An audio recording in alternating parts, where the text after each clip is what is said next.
नमस्कार। तो आइए सुनते हैं मुंशी प्रेमचंद जी की बहुप्रसिद्ध कहानियों में से चुनी हुई एक और नायाब कहानी, स्वर्ग की देवी। भाग्य की बात। शादी विवाह में आदमी का क्या अख्तियार, जिससे ईश्वर ने या उनके नायबों ब्राह्मणों ने तय कर दी, उससे हो गई।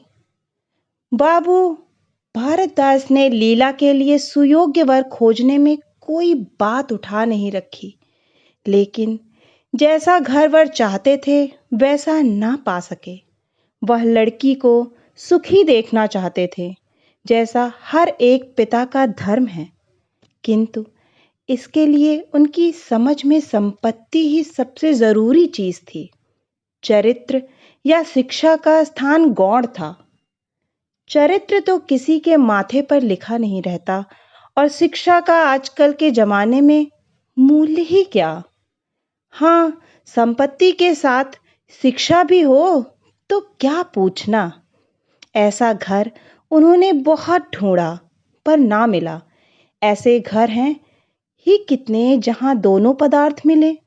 दो चार मिले भी तो अपनी बिरादरी के ना थे। बिरादरी भी मिली तो जायजा ना मिला। जायजा भी मिला तो शर्तें तय ना हो सकी। इस तरह मजबूर होकर भारतदास को लीला का विवाह लाला संत सरन के लड़के सीता सरन से करना पड़ा। अपने बाप का इकलौता बेटा था। थोड़ी बहुत शिक्षा भी पाई थी। बातचीत सलीके से करता था। मामले मुकदमे समझता था और जरा दिल का रंगीला भी था। सबसे बड़ी बात यह थी कि रूपवान, बलिष्ठ, प्रसन्न मुख, साहसी आदमी था, मगर विचार वही बाबा आदम के जमाने के थे। पुरानी जितनी बातें हैं सब अच्छी, नई जितनी बातें हैं सब खराब। जायदाद के विषय में जमींदार साहब नए नए दफों का व्यवहार करते थे। वहां अपना कोई अख्तियार ना था, लेकिन सामाजिक प्रथाओं के कट्टर पक्षपाती थे। सीता सरन अपने बाप को जो करते या कहते देखता वही खुद भी कहता और करता था। उसमें खुद सोचने की शक्ति ही नहीं थी। बुद्धि की मंदता बहुत सामाजिक अनुदारता के रूप में प्रकट होती है। लीला ने जिस दिन घर में पांव रखा, उसी दिन उसकी परीक्षा शुरू हो गई।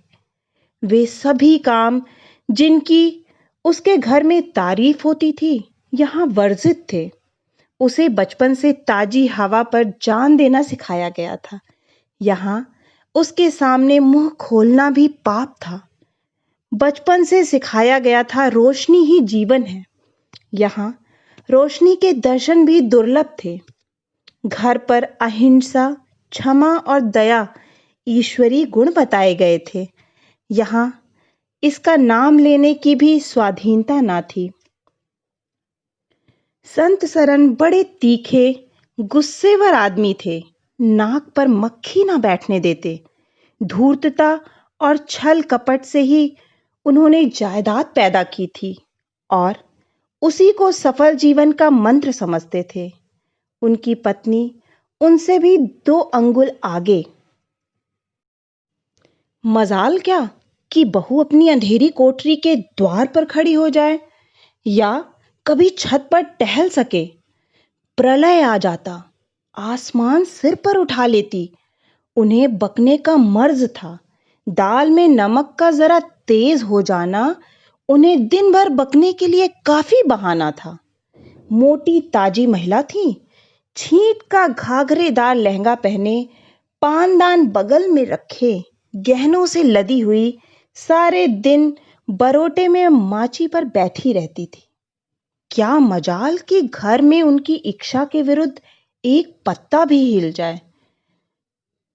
बहू की नई नई आदतें देख देख जला करती थी। अब काहे को आबरू रहेगी। मुंडेर पर खड़ी होकर झांकती है। मेरी लड़की ऐसी दीदा दिलेर होती तो गला घोंट देती। ना जाने इसके देश में कौन लोग बसते हैं?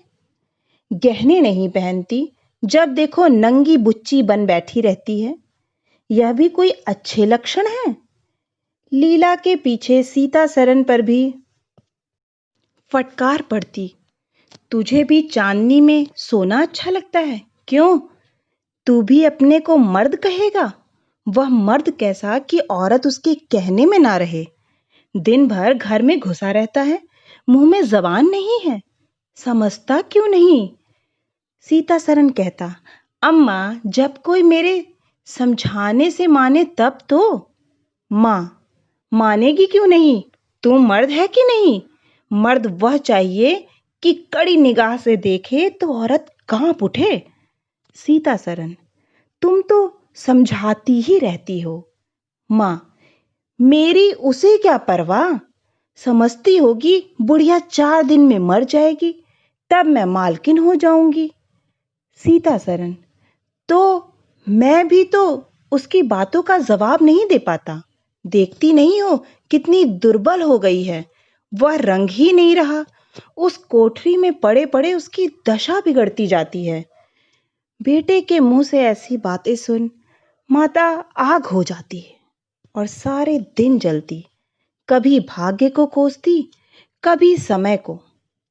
सीता सरन माता के सामने तो ऐसी बातें करता, लेकिन लीला के सामने जाते ही उसकी मत बदल जाती। वह वही बातें करता जो लीला को अच्छी लगती। यहाँ तक कि दोनों वृद्धा की हंसी उड़ाते। लीला को इसमें और कोई सुख न था। वह सारे दिन कुढ़ती रहती। कभी चूल्हे के सामने ना बैठी थी, पर यहाँ पसेरियों आटा थोपना पड़ता। मजदूरों और टहलुओं के लिए भी रोटियां पकानी पड़ती। कभी कभी वह चूल्हे के सामने बैठी घंटों रोती। यह बात ना थी कि यह लोग कोई महाराज रसोइयां ना रख सकते हों, पर घर की पुरानी प्रथा यही थी कि बहू खाना पकाए और उस प्रथा को निभाना जरूरी था। सीता सरन को देखकर लीला का संतप्त हृदय एक क्षण के लिए शांत हो जाता। गर्मी के दिन थे और संध्या का समय। बाहर हवा चलती, भीतर देह फूकती थी। लीला कोठरी में बैठी एक किताब देख रही थी कि सीता सरन ने आकर कहा, यहाँ तो बड़ी गर्मी है, बाहर बैठो। लीला, यह गर्मी उन तानों से अच्छी है जो अभी सुनने पड़ेंगे। सीता सरन, आज अगर बोली तो मैं भी बिगड़ जाऊंगा। लीला, तब तो मेरा घर में रहना भी मुश्किल हो जाएगा। सीता सरन, बला से अलग ही रहेंगे। लीला, मैं तो मर भी जाऊं तो भी अलग न रहूं। वह जो कुछ कहती सुनती हैं, अपनी समझ से मेरे भले ही के लिए कहती हैं, सुनती हैं। उन्हें मुझसे कुछ दुश्मनी थोड़ी ही है। हाँ, हमें उनकी बातें अच्छी ना लगें, यह दूसरी बात है। उन्होंने खुद वह सब कष्ट झेले हैं जो वह मुझे झेलवाना चाहती हैं। उनके स्वास्थ्य पर उन कष्टों का जरा भी असर नहीं पड़ा। वह इस 65 वर्ष की उम्र में मुझसे कहीं टाठी हैं। फिर उन्हें कैसे मालूम हो कि इन कष्टों से स्वास्थ्य बिगड़ सकता है? सीता सरन ने उसके मुरझाए हुए मुख की ओर करुणा नेत्रों से देखकर कहा, तुम्हें इस घर में आकर बहुत दुख सहना पड़ा। यह घर तुम्हारे योग्य ना था। तुमने पूर्व जन्म में जरूर कोई पाप किया होगा। लीला ने पति के हाथों से खेलते हुए कहा, यहां ना आती तो तुम्हारा प्रेम कैसे पाती। 5 साल गुजर गए। लीला 2 बच्चों की मां हो गई। एक लड़का था, दूसरी लड़की। लड़के का नाम जानकी सरन रखा गया और लड़की का नाम कामिनी। दोनों बच्चे घर को गुलजार किए रहते थे। लड़की दादा से हिली थी, लड़का दादी से। दोनों शोख और शरीर थे। गाली दे बैठना, मुंह चिढ़ा देना तो उनके लिए मामूली बात थी। दिन भर खाते और आए दिन बीमार पड़े रहते। लीला ने खुद सभी कष्ट सह लिए थे, पर बच्चों में बुरी आदतों का पड़ना उसे बहुत बुरा मालूम होता था, किंतु उसकी कौन सुनता है। बच्चों की माता होकर उसकी अब गणना ही ना रही थी। जो कुछ थे बच्चे थे, वह कुछ ना थी। उसे किसी बच्चे को डांटने का भी अधिकार ना था। सास फाड़ खाती थी। सबसे बड़ी आपत्ति यह थी कि उसका स्वास्थ्य अब और भी खराब हो गया था। प्रसव काल में उसे वे भी अत्याचार सहने पड़े जो अज्ञान, मूर्खता और अंधविश्वास ने सौर की रक्षा के लिए गढ़ रखे थे। उस काल कोठरी में जहां हवा का गुजर था, न प्रकाश का, न सफाई का, चारों ओर दुर्गंध और सील और गंदगी भरी हुई थी। उसका कोमल शरीर सूख गया। एक बार जो कसर रह गई थी, वह दूसरी बार पूरी हो गई। चेहरा पीला पड़ गया, आंखें धंस गईं। ऐसा मालूम होता बदन में खून ही नहीं रहे, सूरत ही बदल गई। गर्मियों के दिन थे। एक तरफ आम पके, दूसरी तरफ खरबूजे। इन दोनों फलों की ऐसी अच्छी फसल पहले कभी ना हुई थी। अब की इनमें इतनी मिठास ना जाने कहां से आ गई थी कि कितना ही खाओ मन न भरे। संत सरन के इलाके में आम और खरबूजे के टोकरे भरे चले आते थे। सारा घर खूब उछल उछल के खाता था। बाबू साहब पुरानी हड्डी के आदमी थे। सवेरे 1 सैकड़े आमों का नाश्ता करते, फिर पसेरी भर खरबूजे चट कर जाते। मालकिन उनसे पीछे रहने वाली ना थीं। उन्होंने तो एक वक्त का भोजन ही बंद कर दिया। अनाज सड़ने वाली चीज नहीं, आज नहीं कल खर्च हो जाएगा। आम और खरबूजे तो एक दिन भी नहीं ठहर सकते। सुधनी थी और क्या। यूं ही हर साल दोनों चीजों की रेल पेल होती थी, पर किसी को कभी कोई शिकायत ना हुई। कभी पेट में गिरानी मालूम हुई तो हड़ की फक्की मार ली। एक दिन बाबू संत सरन के पेट में मीठा मीठा दर्द होने लगा। आपने उसकी परवाह ना की, आम खाने बैठ गए। सैकड़ा पूरा करके उठे ही थे कि क्या हुई, गिर पड़े। फिर तो तिल तिल पर कै और दस्त होने लगे। हैजा हो गया। शहर के डॉक्टर बुलाए गए, लेकिन उनके आने के ही पहले ही बाबू साहब चल बसे थे। रोना पीटना मच गया। संध्या होते होते लाश घर से निकली। लोग दाह क्रिया करके आधी रात को लौटे तो मालकिन को भी कै और दस्त हो रहे थे। फिर दौड़ धूप शुरू हुई, लेकिन सूर्य निकलते निकलते वह भी सिधार गई। स्त्री पुरुष जीवन पर्यंत एक दिन के लिए भी अलग ना हुए थे। संसार से भी साथ ही गए। सूर्यास्त के समय पति ने प्रस्थान किया, सूर्योदय के समय पत्नी ने। लेकिन मुसीबत का अभी अंत ना हुआ था। लीला तो संस्कार की तैयारियों में लगी थी। मकान की सफाई की तरफ किसी ने ध्यान न दिया। तीसरे दिन दोनों बच्चे दादा दादी के लिए रोते रोते बैठके में जा पहुंचे। वहां एक आले पर खरबूजा कटा हुआ पड़ा था।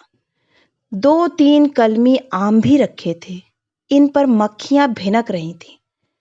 जानकी ने एक तिपाई पर चढ़कर दोनों चीजें उतार ली और दोनों ने मिलकर खाई।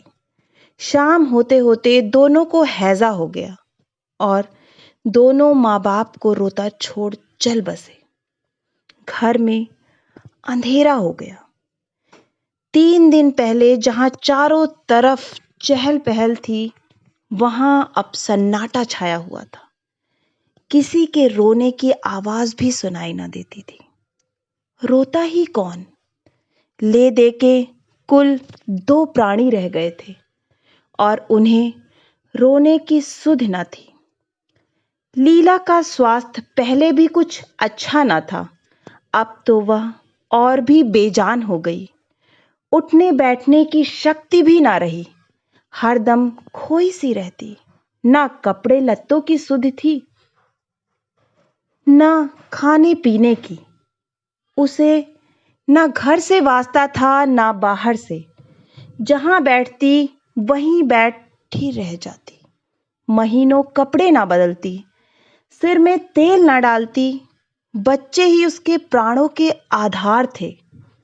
जब वही न रहे तो मरना और जीना बराबर था। रात दिन यही मनाया करती कि भगवान यहाँ से ले चलो। सुख दुख सब भुगत चुकी, अब सुख की लालसा नहीं है। लेकिन बुलाने से मौत किसी को आई है। सीतासरन भी पहले तो बहुत रोया, यहाँ तक कि घर छोड़कर भाग जाता था। लेकिन ज्यों-ज्यों दिन गुजरते थे, बच्चों का शोक उसके दिल में मिटता जाता था। संतान का दुख तो कुछ माता ही को होता है। धीरे धीरे उसका जी संभल गया। पहले की भांति मित्रों के साथ हंसी दिल लगी होने लगी। यारों ने और चंग पर चढ़ाया। अब घर का मालिक था, जो चाहे कर सकता था। कोई उसका हाथ रोकने वाला ना था। सैर सपाटे करने लगा। कहाँ तो लीला को रोते देख उसकी आंखें सजल हो जाती थीं, कहाँ अब उसे उदास और शोकमग्न देखकर झुंझला उठता। जिंदगी रोने ही के लिए तो नहीं है। ईश्वर ने लड़के दिए थे, ईश्वर ही ने छीन लिए। क्या लड़कों के पीछे प्राण दे देना होगा? लीला यह बातें सुनकर भौंचक रह जाती।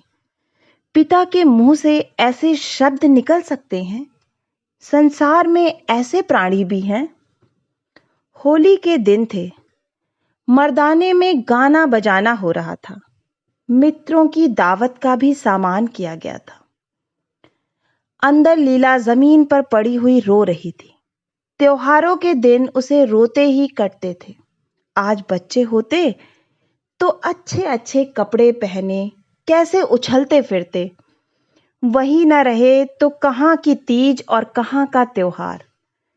सहसा सीताशरण ने आकर कहा, क्या दिन भर रोती रहती हो? जरा कपड़े तो बदल डालो, आदमी बन जाओ। यह क्या तुमने अपनी गत बना रखी है? लीला, तुम जाओ अपनी महफिल में बैठो। तुम्हें मेरी क्या फिक्र पड़ी है? सीतासरन, क्या दुनिया में और किसी के लड़के नहीं मरते? तुम्हारे ही सिर यह मुसीबत आई है। लीला, यह बात कौन नहीं जानता।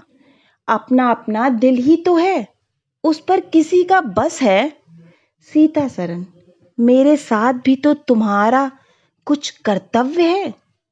लीला ने कौतूहल से पति को देखा, मानो उसका आशय नहीं समझी। फिर मुंह फेर कर रोने लगी। सीतासरन, मैं अब इस मनहूसत का अंत कर देना चाहता हूँ। अगर तुम्हारा अपने दिल पर काबू नहीं है तो मेरा भी अपने दिल पर काबू नहीं है। मैं अब जिंदगी भर मातम नहीं मना सकता।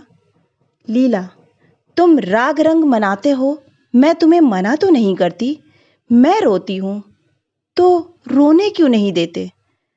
सीतासरन, मेरा घर रोने के लिए नहीं है।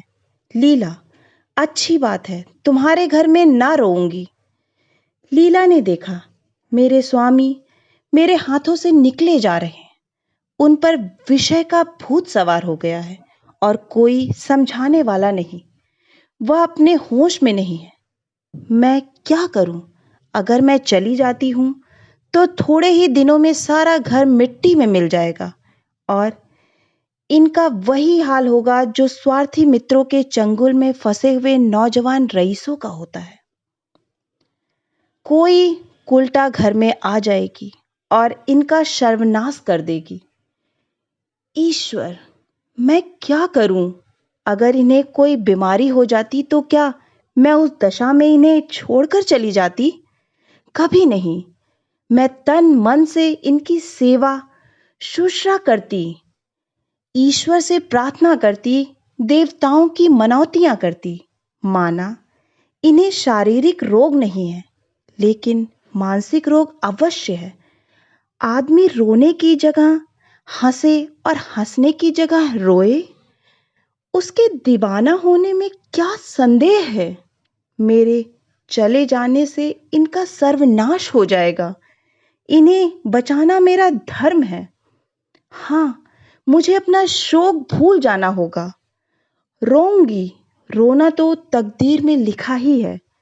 रोऊंगी, लेकिन हंस हंस कर अपने भाग्य से लड़ूंगी। जो जाते रहे उनके नाम को रोने के सिवा और कर ही क्या सकती हूँ, लेकिन जो है उसे ना जाने दूंगी।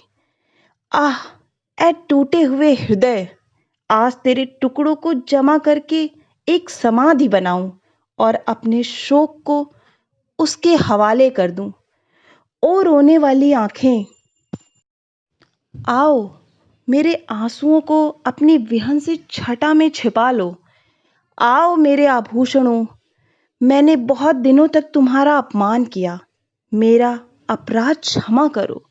तुम मेरे भले दिनों के साथी हो, तुमने मेरे साथ बहुत विहार किए हैं। अब इस संकट में मेरा साथ दो, मगर दगा न करना, मेरे भेदों को छिपाए रखना। लीला सारी रात बैठी अपने मन से यही बातें करती रही। उधर मर्दाने में धमा चौकड़ी मची हुई थी। सीता सरन नशे में चूर कभी गाता था, कभी तालियां बजाता था। उसके मित्र लोग भी उसी रंग में रंगे हुए थे। मालूम होता था इनके लिए भोग विलास के सिवा और कोई काम नहीं है। पिछले पहर को महफिल में सन्नाटा हो गया। हूँ हाँ की आवाजें बंद हो गईं। लीला ने सोचा, क्या लोग कहीं चले गए या सो गए। एकाएक सन्नाटा क्यों छा गया। जाकर दहलीज में खड़ी हो गई और बैठक में झांक कर देखा। सारी देह में एक ज्वाला सी दौड़ गई। मित्र लोग विदा हो गए थे। सामाजियों का पता न था। केवल एक रमणी मसनद पर लेटी हुई थी और सीता सरन उसके सामने झुका हुआ उससे बहुत धीरे धीरे बातें कर रहा था। दोनों के चेहरों और आंखों से उनके मन के भाव साफ झलक रहे थे। एक की आंखों में अनुराग था, दूसरी की आंखों में कटाक्ष। एक भोला भाला हृदय का एक मायाविनी रमणी के हाथों लुटा जाता था। लीला की संपत्ति को उसकी आंखों के सामने एक छलनी चुराए लिए जाती थी। लीला को ऐसा क्रोध आया कि इसी समय चलकर इस कुल्टा को आड़े हाथों लूं, ऐसा दुत्कारूं कि वह भी याद करे, खड़े खड़े निकाल दूं। वह पत्नी भाव जो बहुत दिनों से सो रहा था जाग उठा और उसे विकल करने लगा, पर उसने जब्त किया। वेग से दौड़ती हुई तृष्णाएं अकस्मात ना रोकी जा सकती थी। वह उल्टे पांव भीतर लौटी और मन को शांत करके सोचने लगी। वह रूप रंग में, हाव भाव में, नखे तिल्ले में उस दुष्टा की बराबरी नहीं कर सकती थी। बिल्कुल चांद का टुकड़ा है। अंग अंग में स्फूर्ति भरी हुई है। पोर पोर में मत झलक रहा है। उसकी आंखों में कितनी तृष्णा है। तृष्णा नहीं बल्कि ज्वाला। लीला उसी वक्त आईने के सामने गई। आज कई महीनों के बाद उसने आईने में अपनी सूरत देखी। उसके मुख से एक आह निकल गई। शोक ने उसकी काया पलट कर दी थी। उस रमणी के सामने वह ऐसी लगती थी जैसे गुलाब के सामने जूही का फूल। सीता सरन का खुमार शाम को टूटा। आंखें खुली तो सामने लीला को खड़ा मुस्कुराते देखा। उसकी अनोखी छवि आंखों में समा गई। ऐसे खुश हुए मानो बहुत दिनों के वियोग के बाद उससे भेंट हुई हो। उसे क्या मालूम था कि यह रूप भरने के लिए लीला ने कितने आंसू बहाए हैं। केशों में यह फूल गूंथने के पहले आंखों से कितने मोती पिरोए हैं। उन्होंने एक नवीन प्रोत्साहन से उठकर उसे गले लगा लिया और मुस्कुरा कर बोले, आज तो तुमने बड़े बड़े शस्त्र सजा रखे हैं, कहाँ भागूं? लीला ने अपने हृदय की ओर उंगली दिखाकर कहा, यहाँ आ बैठो। बहुत भागे फिरते हो, अब तुम्हें बांध कर रखूंगी। बाग की बहार का आनंद तो उठा चुके, अब इस अंधेरी कोठरी को भी देख लो। सीता शरण ने लज्जित होकर कहा, उसे अंधेरी कोठरी मत कहो लीला, वह प्रेम का मान सरोवर है। इतने में बाहर से किसी मित्र के आने की खबर आई। सीता शरण चलने लगे तो लीला ने उनका हाथ पकड़कर कहा, मैं ना जाने दूंगी। सीता शरण, अभी आता हूं। लीला, मुझे डर लगता है, कहीं तुम चले ना जाओ। सीता शरण बाहर आए तो मित्र महाशय बोले, आज दिन भर सोते ही रहे क्या? बहुत खुश नजर आते हो। इस वक्त तो वहां चलने की ठहरी थी ना, तुम्हारी राह देख रही है। सीता शरण, चलने को तो तैयार हूं, लेकिन लीला जाने नहीं देती। मित्र, निरे गाउदी ही रहे, आ गए फिर बीवी के पंजे में। फिर किस बिरते पर गरमाए थे? सीता शरण, लीला ने घर से निकाल दिया था, तब आश्रय ढूंढता फिरता था। अब उसने द्वार खोल दिए और खड़ी बुला रही है। मित्र, अजी, यहाँ वह आनंद कहाँ? घर को लाख सजाओ तो क्या बाग हो जाएगा? सीता शरण, भाई, घर बाग नहीं हो सकता, पर स्वर्ग हो सकता है। मुझे इस वक्त अपनी क्षुद्रता पर जितनी लज्जा आ रही है, वह मैं ही जानता हूं। जिस संतोष शोक में उसने अपने शरीर को घुला डाला और अपने रूपलाय वर्ण को मिटा दिया, उसी शोक को केवल मेरा एक इशारा पाकर उसने भुला दिया। ऐसा भुला दिया मानो कभी शोक हुआ ही नहीं। मैं जानता हूं कि वह बड़े से बड़े कष्ट सह सकती है। मेरी रक्षा उसके लिए आवश्यक है। जब अपनी उदासीनता के कारण उसने मेरी दशा बिगड़ती देखी, तो अपना सारा शोक भूल गई। आज मैंने उसे अपने आभूषण पहनकर मुस्कुराते हुए देखा, तो मेरी आत्मा पुलकित हो उठी। मुझे ऐसा मालूम हो रहा है कि वह स्वर्ग की देवी है और केवल मुझ जैसे दुर्बल प्राणी की रक्षा करने के लिए भेजी गई है। मैंने उसे जो कठोर शब्द कहे, वे अगर अपनी सारी संपत्ति बेचकर भी मिल सकते, तो लौटा लेता। लीला वास्तव में स्वर्ग की देवी है। आशा है कि आपको यह कहानी बहुत ही पसंद आई होगी। अगर पसंद आई है तो प्लीज़ लाइक करें और अपनों के साथ शेयर करें। और हाँ, अगर आप इस चैनल पे नए हैं तो इस चैनल को सब्सक्राइब करें। इससे मुझे प्रोत्साहन मिलेगा कि मैं और भी अच्छा कार्य करूं आप लोगों के लिए। आप सभी का सुनने के लिए बहुत बहुत धन्यवाद।